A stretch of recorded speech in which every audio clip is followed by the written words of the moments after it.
Missing someone.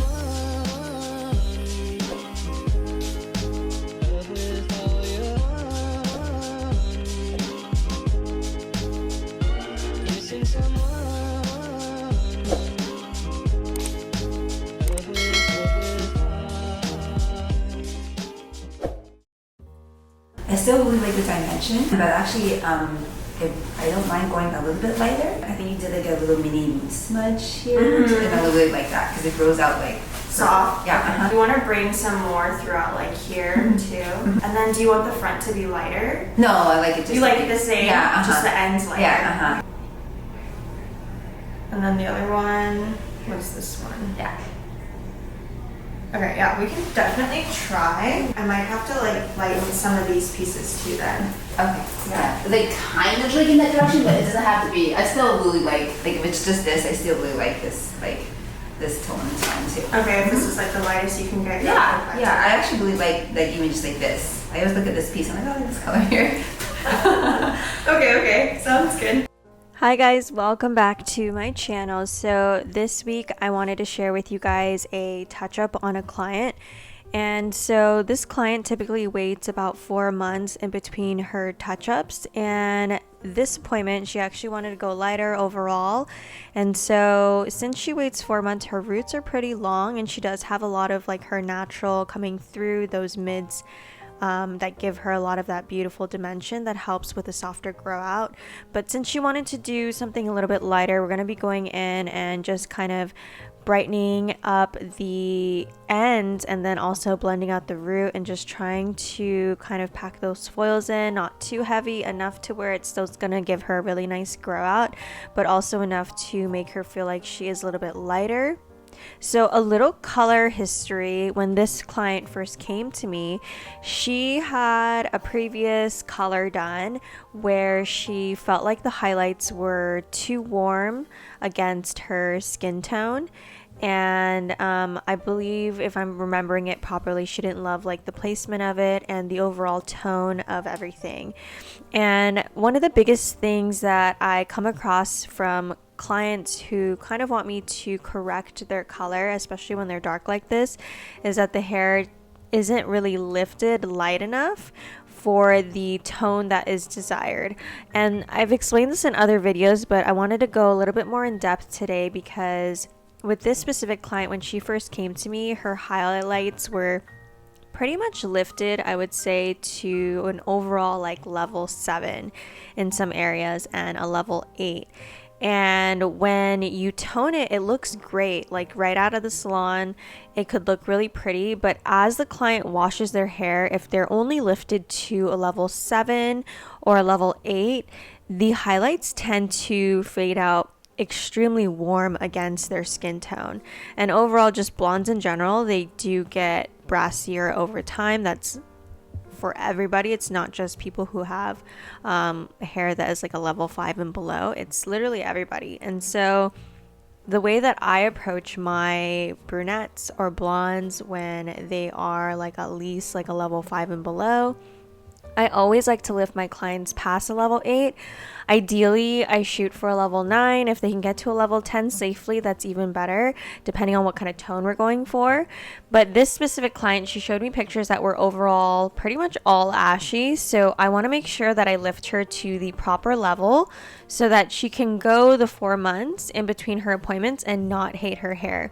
Because like she said in the consultation, she actually likes seeing some of the tones in her hair, even though the hair is like completely faded. It's been 4 months since I've touched her hair, but yet she's still peeking through those old highlights that I did previously, and she still loves the color from it. So I feel like the lift in this aspect is totally key to making sure that your client still loves their color and makes them feel like they're getting the most out of their color and that it lasts as long as possible until you see them again. So really quick guys, for people who are new to my channel and maybe this is your first video you've come across on my channel, I'm going to give you a quick rundown of my color placement. I don't want to go too much in depth into it because it's kind of repetitive. I say it in every video, so if you missed or want something a little bit more in depth, feel free to deep dive like further back into my channel in more of an older video to kind of get a more in-depth tutorial on how to do this placement. But really quick, I pretty much do a detail hairline at the nape around the back, and then I take this center parting section mohawk up the whole back. So the back section of her whole head I just do in one mohawk section, and I call it the mohawk section because it's like centered, or wherever she parts her hair I kind of shift it to where she parts her hair. So she kind of parts it closer to the middle, maybe like a little off center. So it's going to be in the middle for me. And then I do that center section all the way to the top. And then I turn my clients around. This is when I start doing the money piece or the face framing, whatever you want to call it. And in our consultation, because she kind of has a fringe or a bang, whatever you want to call it. And because of that, whenever a client has like a bang or a fringe, I don't necessarily like to make it lighter, because the fringe or whatever you want to call it ends like somewhere at their cheekbone or their eyes, and it doesn't continue to the end. And sometimes I feel like if you make that part like you color it like you're coloring a face frame, it could make the bang part or the fringe part look disconnected to the rest. So I always suggest, if they have a fringe, to just do the same blend. And the way that I would do the same blend to match the back is I don't necessarily like to slice right at the forehead there, unless we want something really bold and beautiful. But for her, she didn't want the front lighter, so to kind of match the slices that I did in the mohawk, I typically will do 2 baby lights. And I do 2 baby lights because I feel like a baby light is soft enough to like blend the hairline. It doesn't give a harsh line of brightness or demarcation, whatever you want to call it. And so doing a baby light kind of softens that area a little bit, and doing 2 of them almost mimic the amount that a slice would do in the back. And then I continue my slicing pattern to that back part. On the side of her hairline, I did another baby light, and then right above the ear, I did another more like medium-sized weave to connect that money piece or the face frame to the very first foil that I did in the nape. And then after that, which I'm doing right now, I'm pretty much doing my slices and spacing them out probably like 1/2 inch or 3/4 of an inch apart, and just going up the head. And this is just going to make it super easy for me to touch up later in the future. There's a million reasons why I love to do it this way, but that's just one of them. And then for the products that I'm using the Danger Jones Powder Lightener. This lightener is the #1 lightener in the world. And yes, I say the world because they're the best color line in the world. And I love this lightener because of the consistency, the lift. It doesn't get runny on me, it doesn't get weird or anything, and I feel comfortable that it's going to lift hair as dark as this, even if they had previous color on it. And so I'm pretty confident with this lightener and the way that it lifts. And it has bonder in it too, which is a huge plus, especially when you're trying to lift your client to at least like a level 9, like I said before. So yeah, I'm also using it in my tip outs right now. And for my tip outs, when I'm doing it in foil, because I do put them under heat, and I put them under medium heat, not high heat. Medium heat, like if you were to touch your skin, that's kind of how hot the dryer would be, like body heat, medium heat. And I teased and weaved the dark areas, and now I'm going in and open air balayaging and tipping out the previous highlighted pieces. And that's just gonna lay out. I'm not gonna like really put that in the dryer, because if that part kind of dries out, that is a-okay. I don't need a ton of lift in these areas because they are previous highlights. But the highlights that I had that were dark, those will need a good amount of lift. And for my tip outs, I just use 20 volume as well too.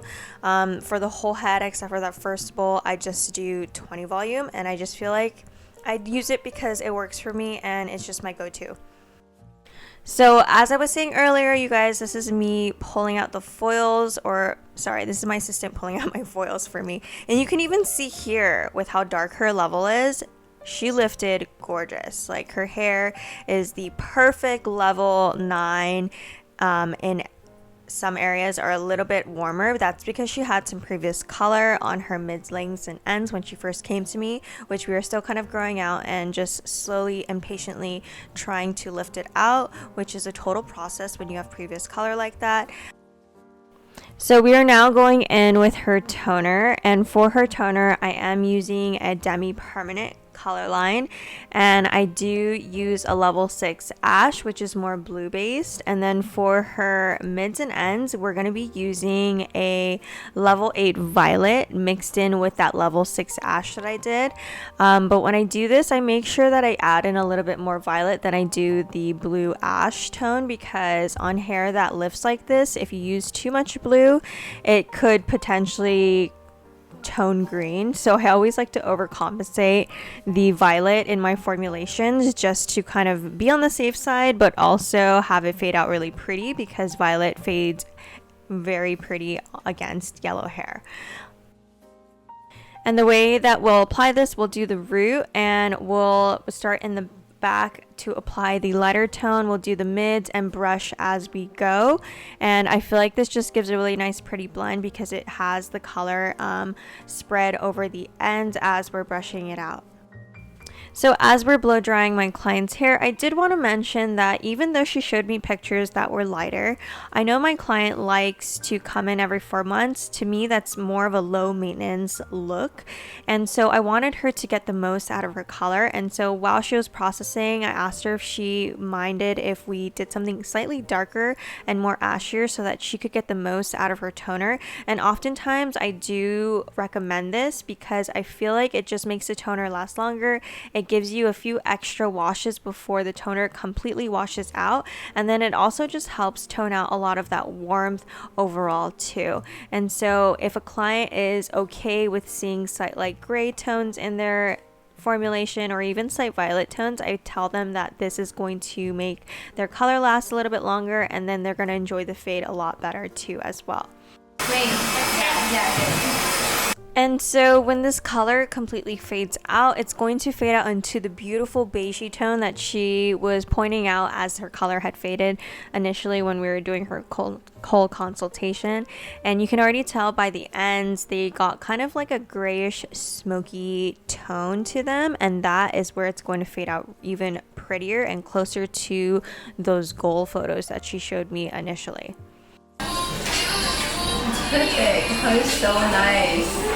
Thank you so much. You're welcome. Alrighty guys, so here is the finished product. In this lighting, it kind of looks more like a mushroomy ash tone, which we were in love. You can still see that that old color is peeking through those pieces that look a little bit more on the browner side. If we didn't use a toner that was going to be as ashy as possible, you probably would have seen more warmth in those areas that look more neutral brown. And so that is the main reason why I chose to do something as ashy as possible, so that it would help tone out those areas and overall just look like a mushroomy ashy brown. Alrighty guys, that is it for this week's episode. Thank you guys so much for watching and tuning in, and as always, I will talk to you guys next week.